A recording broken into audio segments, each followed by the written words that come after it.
Es un gozo, como siempre, estar reunidos aquí con ustedes en el día del Señor y considerar juntos su palabra. Oremos para que el Señor nos ayude. Padre, te damos gracias una vez más por este día del Señor. Por cuánto lo necesitamos, oh Dios. Por cuánto necesitamos que nuestras mentes sean renovadas y nuestros corazones refrescados por tu palabra. Te pedimos que nos ayudes ahora a considerar juntos estas escrituras, a oír de ti, no meramente del predicador, y a ser alentados por la obra de tu Espíritu en nosotros. Oramos en el nombre de Cristo, nuestro mediador. Amén.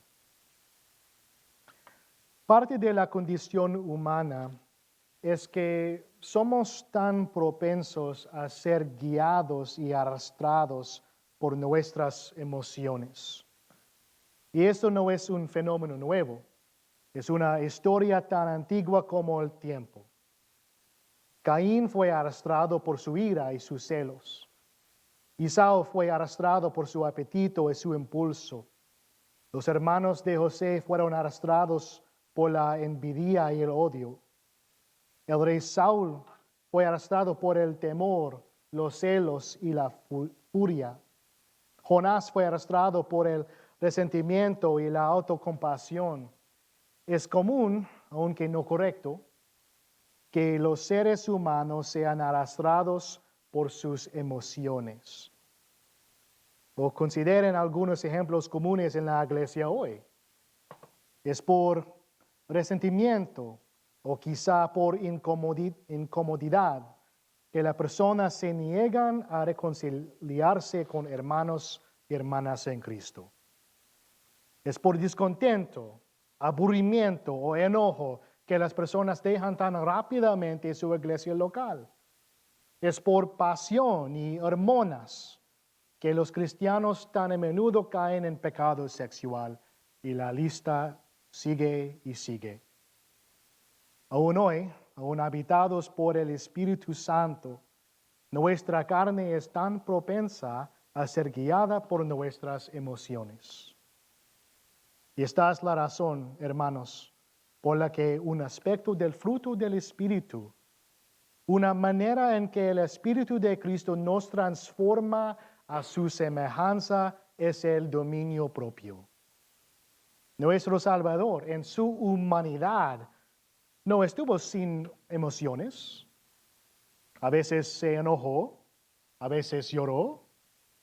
En el huerto de Getsemaní estuvo muy afligido.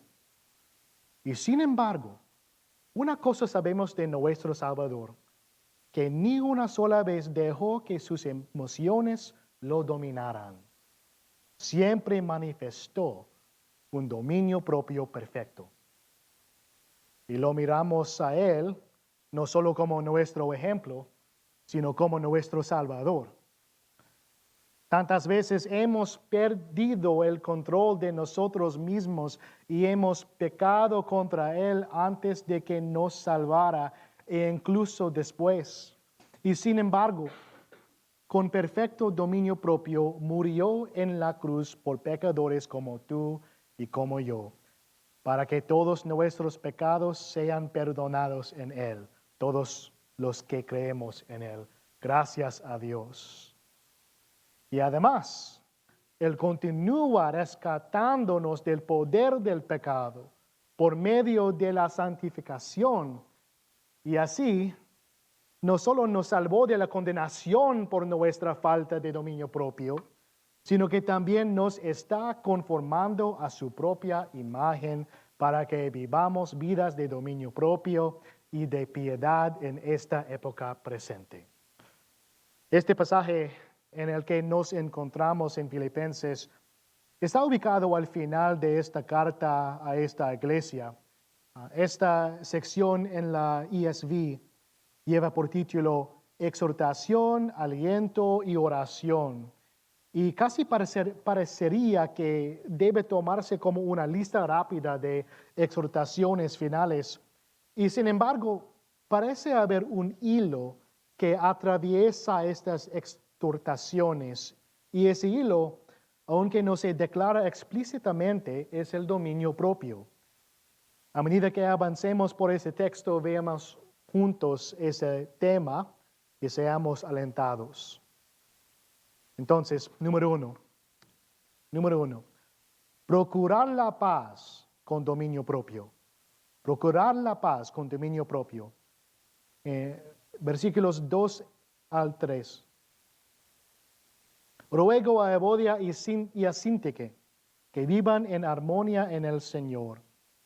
En verdad, fiel compañero, también te ruego que ayudes a estas mujeres que han compartido mis luchas en la causa del Evangelio, junto con Clemente y los demás colaboradores míos, cuyos nombres están en el libro de la vida.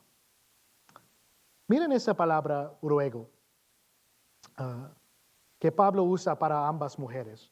Ruego a Evodia y ruego a Síntique. Las exhorta a la reconciliación y a la unidad. Y esta, por cierto, es la clase de disposición que nosotros debemos tener cuando vemos a dos hermanos en desacuerdo y en desunión. No es para nosotros un asunto menor. Es algo que debemos instar y exhortar con firmeza por causa de Cristo. Ahora bien, no sabemos exactamente quiénes eran Evodia y Síntique. Lo que sí vemos en el versículo 3 es que no eran creyentes inmaduras en la iglesia. Eran colaboradoras de Pablo y al parecer conocidas por la iglesia en Filipos, de modo que él no tuvo que especificar a cuál Evodia o cuál Síntique se refería. Consideren también la realidad de que, al parecer, su desacuerdo también era ampliamente conocido, pues Pablo no necesitó dar ningún detalle al respecto.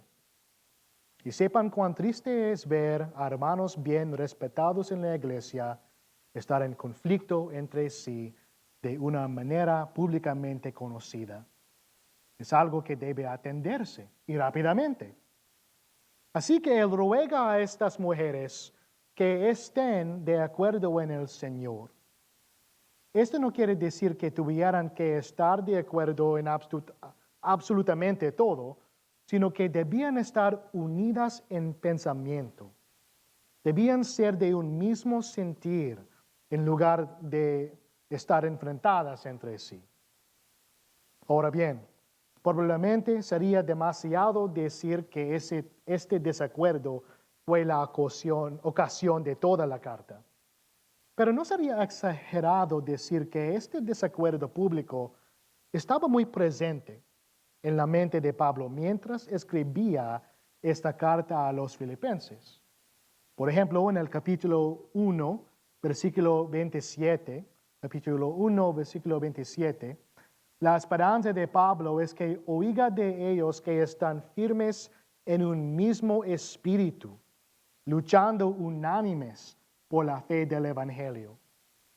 En el capítulo 2, versículos 1 al 3, él dice, por tanto, si hay algún estímulo en Cristo, si hay algún consuelo de amor, si hay alguna comunión del Espíritu, si algún afecto y compasión, haced completo mi gozo, siendo del mismo sentir, conservando el mismo amor, unidos en espíritu, dedicados a un mismo propósito.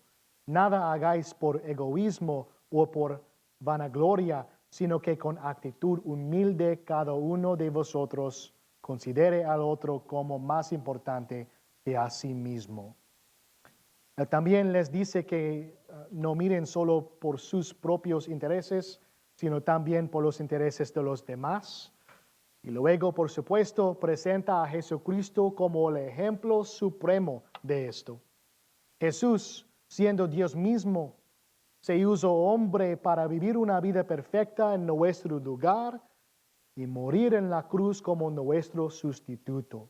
No hay nadie como Él cuando se trata de la autorrenunciación por causa de la unidad. Él nos ha unido a sí mismo y ha hecho la paz entre nosotros y Dios, Y una aplicación clara y práctica de lo que Él ha hecho es que nosotros debemos estar unidos unos con otros.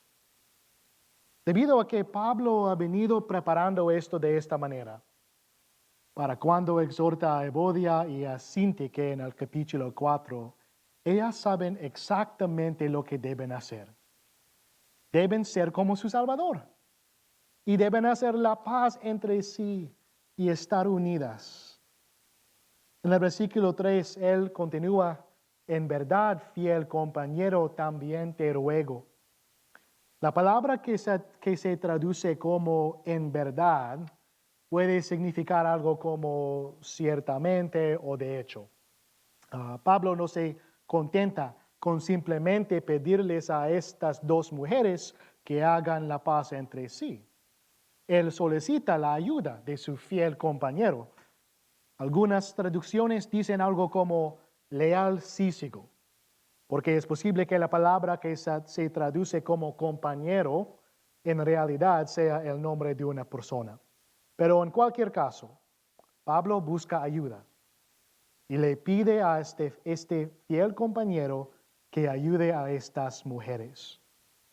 Noten la disposición pastoral y amorosa. No le pide al fiel compañero que obligue a que esto suceda, sino que les ayude. Reconoce que aunque la unidad es un mandato claro en la iglesia, a veces es más fácil decirlo que hacerlo. Y los fieles compañeros pueden ayudarnos cuando es difícil.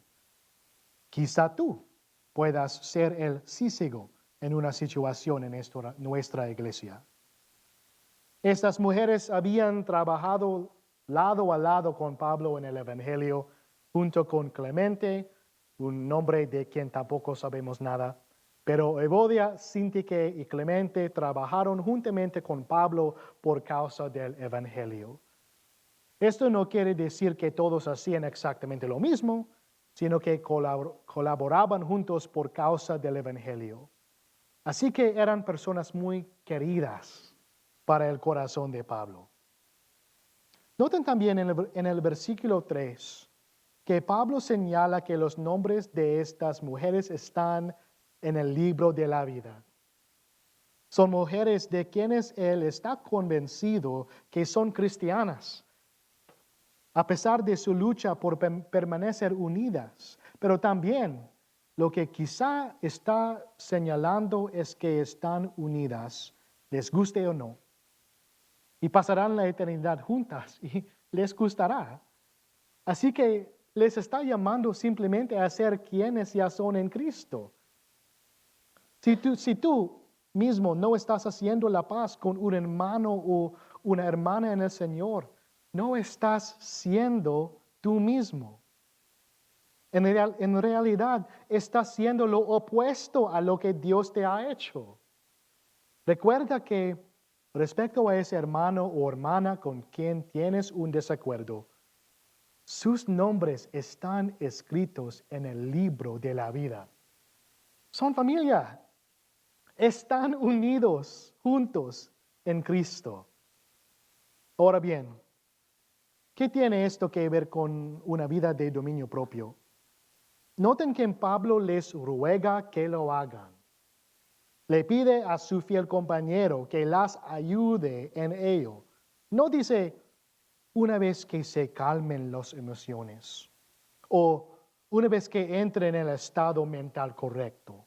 Él les ruega que se reconcilien. La reconciliación es algo que ustedes pueden hacer. Por causa del Espíritu Santo en ustedes, la reconciliación siempre es posible, siempre. Es una cuestión de dominio propio. Y sí, admitimos que hay situaciones más difíciles que otras, pero al final, realmente no debería haber razón alguna por la cual dos cristianos habitados por el mismo Espíritu Santo no puedan reconciliarse entre sí. Una vez más, es una cuestión de dominio propio. Ahora bien, surge una pregunta común, o más bien un comentario. Yo lo perdono, pero eso no significa que tenga que tener alguna relación con él. Lo perdono, pero nunca podré volver a confiar en él. Ahora bien, una vez más, afirmamos que hay algunas situaciones en las que una reconciliación inmediata de la relación y de la confianza no es realista y puede requerir tiempo y sanidad. Pero al final, si ambos son cristianos, un día volverán a tener una relación y volverán a confiar perfectamente el uno en el otro. Y eso será en el cielo.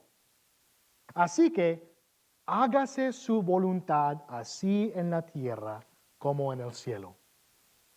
Aun si puede tomar tiempo reconciliar una relación entre dos hermanos hasta su forma más madura y amorosa, es posible por la obra santificadora del Espíritu Santo. Así que si dices, no puedo decidirme a hacer la paz con un hermano o una hermana en Cristo, reconoce esta realidad. Es una cuestión de dominio propio. Pídele a Dios que te ayude a hacer todo lo que puedas para vivir en paz con todos, especialmente con tus hermanos en Cristo. Y una vez más, la razón por la que esto es tan importante es que Dios hizo la paz con nosotros y le costó a su Hijo unigénito. No tenemos derecho de negar la paz unos a otros. No tenemos derecho. No tenemos derecho de negarnos a reconciliarnos. Es una cuestión de dominio propio por el poder del Espíritu Santo en nosotros, a la luz del hecho de que Cristo murió por nosotros. Así que vimos primero en este pasaje el procurar la paz con dominio propio, y me doy cuenta de que necesito acelerar el paso con el resto. En segundo lugar, en este pasaje vemos, número 2, gozo con dominio propio. Gozo con dominio propio. Versículos 4 y 5. Regocijaos en el Señor siempre. Otra vez lo diré, regocijaos. Vuestra bondad sea conocida de todos los hombres. El Señor está cerca.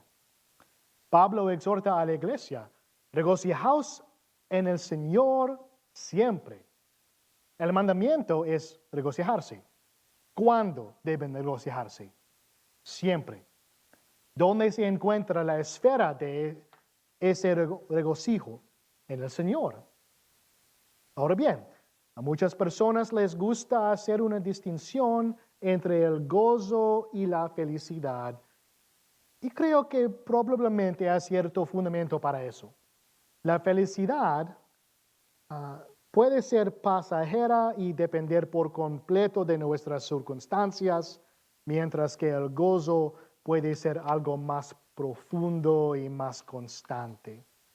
El problema, en mi opinión, de hacer una distinción demasiado marcada entre el gozo y la felicidad es que también puede hacer que el regocijarse en el Señor sea algo que no se sienta con fuerza.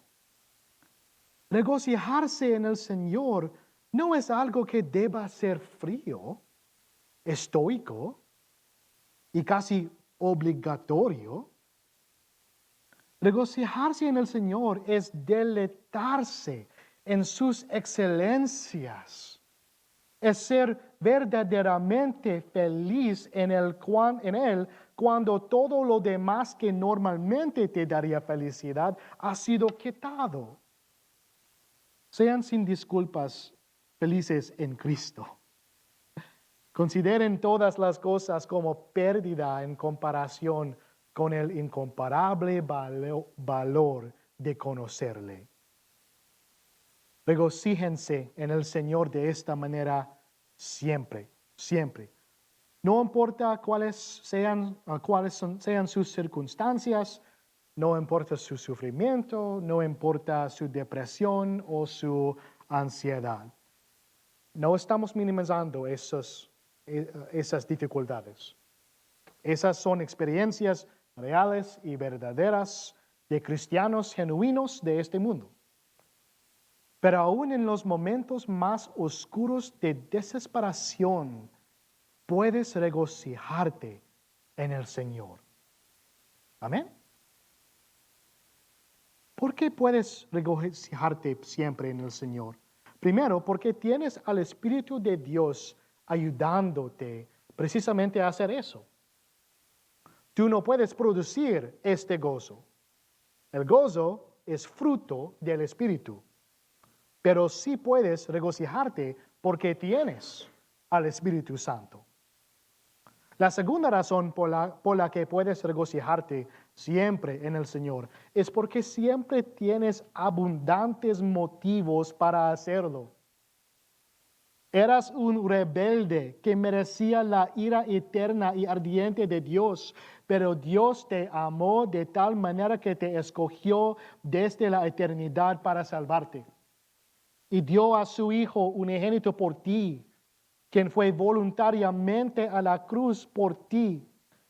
Él tomó sobre sí la ira que tú merecías y luego, miles de años después, se aseguró por su providencia de que el Evangelio llegara hasta ti. Y cuando el Evangelio te fue predicado en el momento de tu conversión, te llamó eficazmente desde dentro. Tú regeneró. Y tú solamente por su gracia creíste en el Señor para salvación. Él te adoptó en su familia. Hay más. Puso sobre ti la mejor ropa, un anillo en tu mano y sandalias en los pies. Te dio su Espíritu Santo por quien te guía. Él nos ha hecho coherederos con su propio Hijo.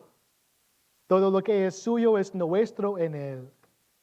Tenemos toda bendición espiritual en Cristo Jesús y también tendremos toda bendición física en el estado eterno en Él. Él nos disciplina como un Padre amoroso, a fin de que seamos más como quienes queremos ser, es decir, como Jesucristo. Él garantiza que todo el sufrimiento que soportas es para tu bien. Nada caótico te sucede. Todo está debidamente ordenado por tu Padre amoroso. Él también se te ha revelado en la creación y aún más claramente en su palabra quién es Él. Y hay tanto en Él en lo cual puedes deleitarte. Considerar las glorias, maravillas de los atributos y del carácter de Dios debería bastar para llenarte de un gozo ardiente. Hermanos, ¿qué sufrimiento en su vida es tan severo que pudiera ser más grande que la felicidad que tienen en Cristo, el deleite que tienen en Dios? Este punto es tan clave que Pablo lo dice otra vez lo diré, regocijaos. Regocijarse en el Señor no es un asunto secundario, es una parte clave de la vida cristiana. En el versículo 5, Pablo dice, vuestra bondad sea conocida de todos los hombres. Esta palabra que se traduce como bondad es algo así como gentileza o ecuanimidad. Habla del temperamento de una persona. Es calmada, serena y dueña de sí misma. Y así es como debe ser un cristiano. Esto es a lo que se parece exteriormente el regocijarse en el Señor. Ahora bien, la ESV lo traduce como razonabilidad o cordura más que como bondad. Y cuando alguien está de duelo o está en un dolor inmenso, no es raro verlo actuar de manera poco razonable. Las personas que están pasando por dificultades a menudo necesitan más paciencia, porque es difícil razonar correctamente en medio del sufrimiento. Por el contrario, cuando alguien se regocija en el Señor y sus sufrimientos son eclipsados por su deleite en Dios, será una persona razonable. Y eso es un buen testimonio para quienes están observando. Por lo cual Pablo dice que vuestra razonabilidad sea conocida de todos. Al final del versículo 5, él dice, el Señor está cerca. El Señor está cerca. Esto está estrechamente relacionado tanto con ser razonables como también con no estar afanosos, lo cual se dice en el versículo siguiente, Dios está cerca de nosotros. Tenemos acceso a su trono para recibir ayuda siempre que queramos, porque estamos en Cristo. Por tanto, podemos regocijarnos. Por tanto, podemos ser razonables. Una vez más, el gozo es una cuestión de dominio propio. Si no lo fuera, no se nos podría mandar que nos regocijemos. Si eres una persona sin gozo, es una cuestión de dominio propio, el cual es un fruto producido por el Espíritu de Dios mientras andas en Él. Hermanos, una vez más, tienen la capacidad de regocijarse siempre. ¿Por qué? El Espíritu de Dios mora en ustedes, en obra en ustedes, pero también tienen abundantes razones para regocijarse en Él. Y esas razones por las cuales hallamos felicidad en Dios superan por mucho aún lo peor que podamos soportar en esta tierra. Así que hemos visto el procurar la paz con dominio propio, el gozo con dominio propio y en tercer lugar, número 3, la oración con dominio propio. La oración con dominio propio. Versículos 6 y 7. Por nada estéis afanosos, antes bien en todo mediante oración y súplica con acción de gracias, sean dadas a conocer vuestras peticiones delante de Dios. Y la paz de Dios, que sobrepasa todo entendimiento, guardará vuestros corazones y vuestras mentes en Cristo Jesús. No estéis afanosos por nada, dice Pablo.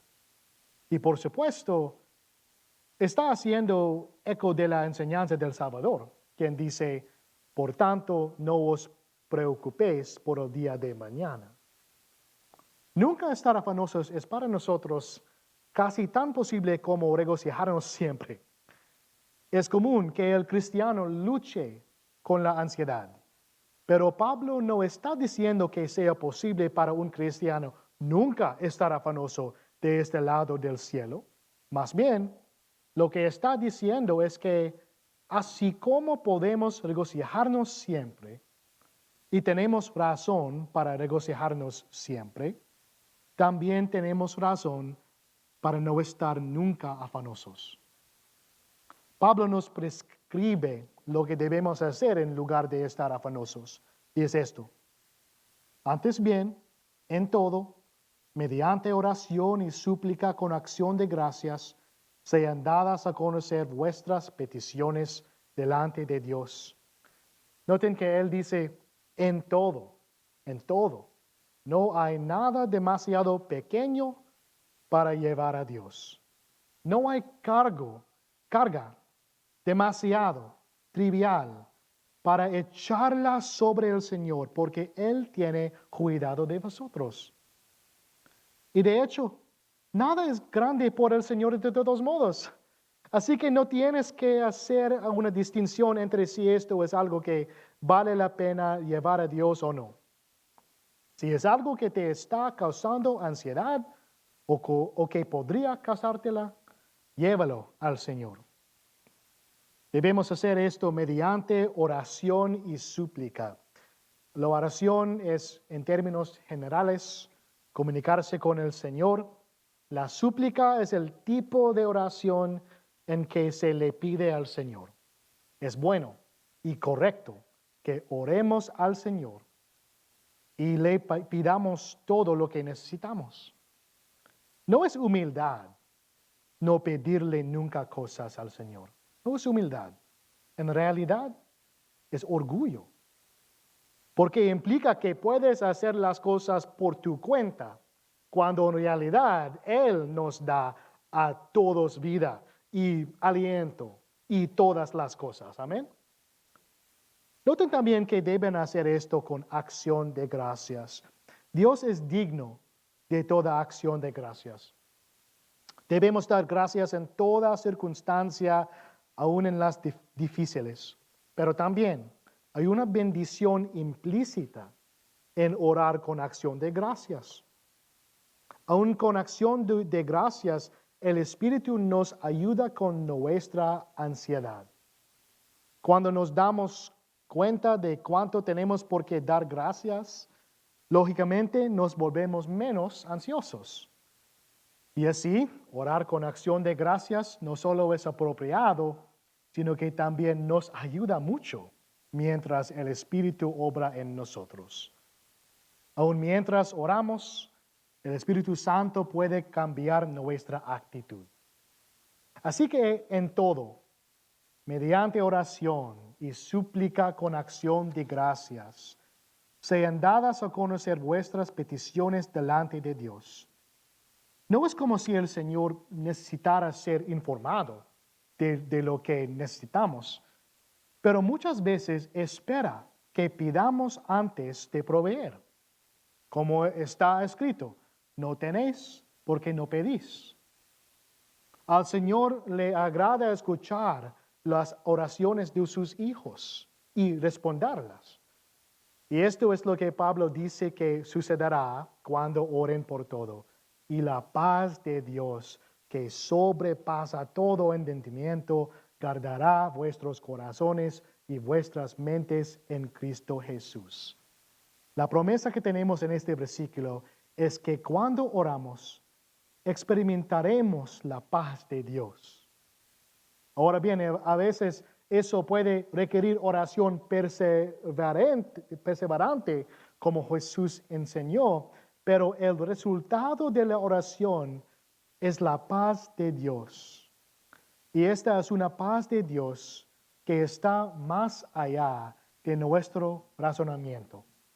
Sobrepasa todo entendimiento. No siempre podemos entender por qué nos sentimos tan en paz en medio de aquello que debería ponernos ansiosos y deprimidos. Es porque la paz de Dios sobrepasa todo en entendimiento. Esta incomprensible paz de Dios guardará sus corazones y sus mentes en Cristo Jesús. Él los mantendrá seguros y protegidos de toda alarma, desde sus mentes hasta lo más profundo de su alma en Cristo Jesús. Ahora bien, volviendo a nuestro tema, la oración es una cuestión de dominio propio. En cierto sentido, la ansiedad es una cuestión de dominio propio también. No siempre puedes controlar cuando sientes ansiedad, pero lo que sí puedes controlar es lo que haces, cuando sientes ansiedad. Cuando sientes ansiedad, la tendencia de la carne es huir de Dios. Pero debido a que tienes el Espíritu de Dios en ti, puedes responder a tus ansiedades corriendo directamente a su trono. Que el Señor te ayude a hacerlo, especialmente porque la sangre de Cristo ha asegurado tu acceso al Padre. Así que hemos visto el procurar la paz con dominio propio, el gozo con dominio propio, la oración con dominio propio y ahora vemos en cuarto lugar el pensamiento con dominio propio. El pensamiento con dominio propio. Nos acercamos al final de nuestro tiempo aquí en esta primera hora y sabiendo eso al prepararme, tuve que dejar fuera el versículo 9, pero no pude decidirme a dejar fuera el versículo 8, porque es integral para todo lo que hemos hablado hasta ahora. Versículo 8.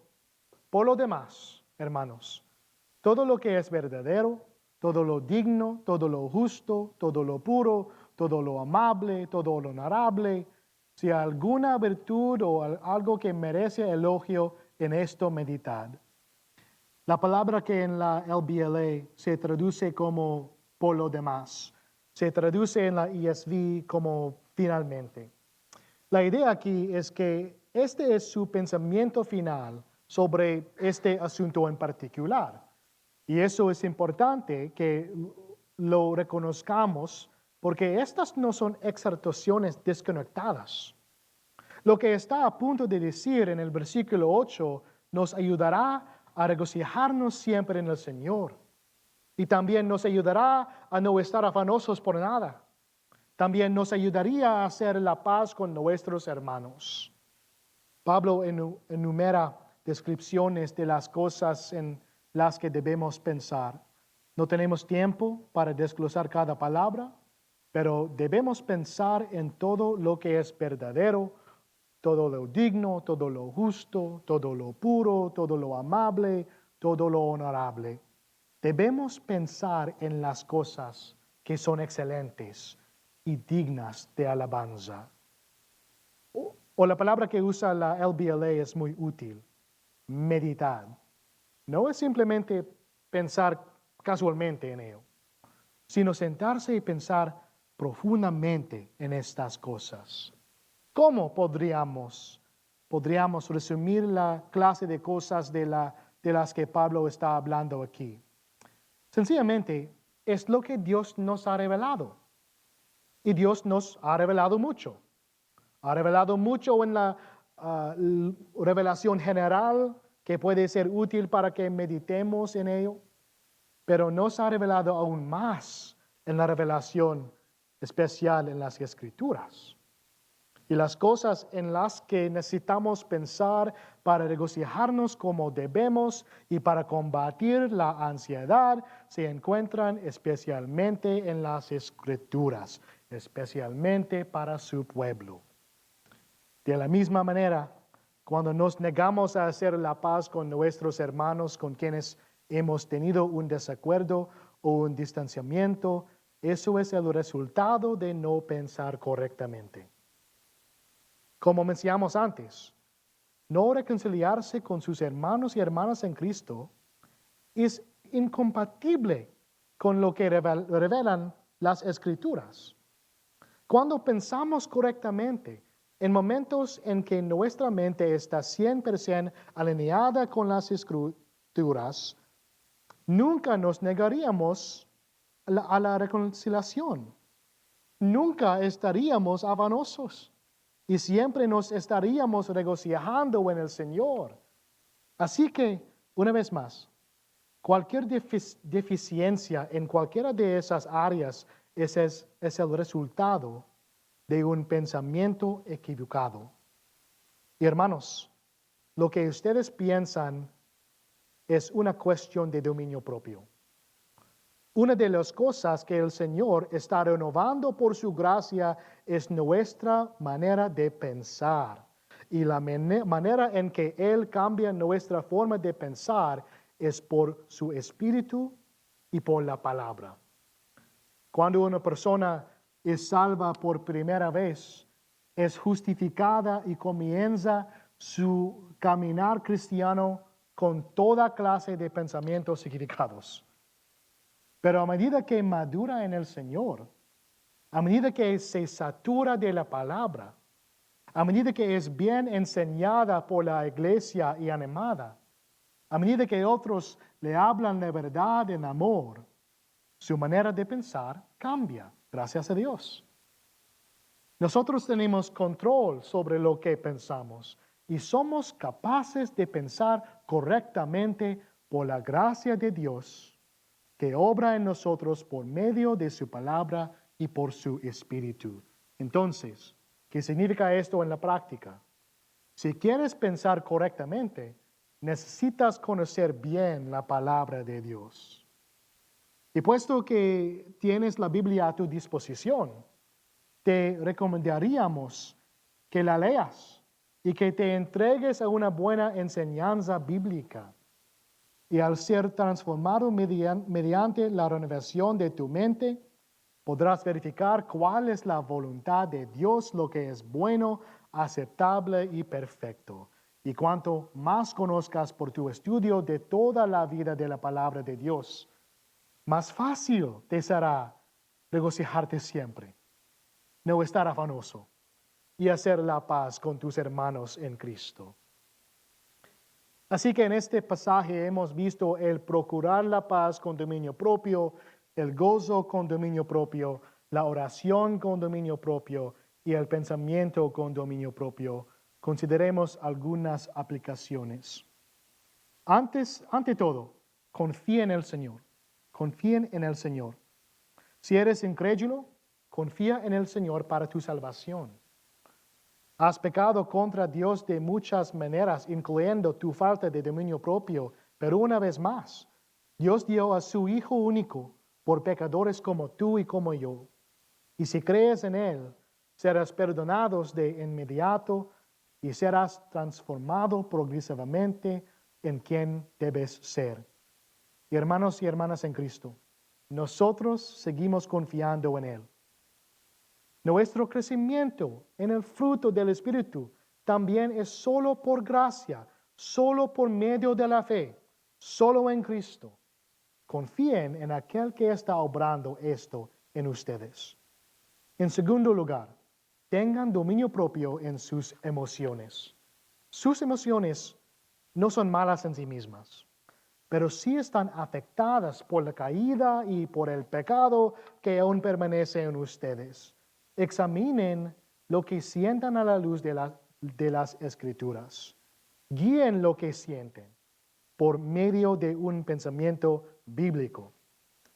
De hecho, por gracia, pueden cambiar cómo se sienten al cambiar lo que piensan. En tercer lugar, tengan dominio propio en conocer a Dios. Aunque Dios es quien se les revela en su palabra por su Espíritu, ustedes sí tienen control sobre cuánto tiempo pasan en la palabra, meditando en su palabra y estudiando a Dios, lo cual es teología. Ustedes realmente toman decisiones acerca de cuán involucrados están en la iglesia. Cuanto más dominio propio tengan por su gracia en conocer a Dios, más bendecidos serán y más maduros llegarán a ser por su gracia. Por último, enseñen a otros a tener dominio propio.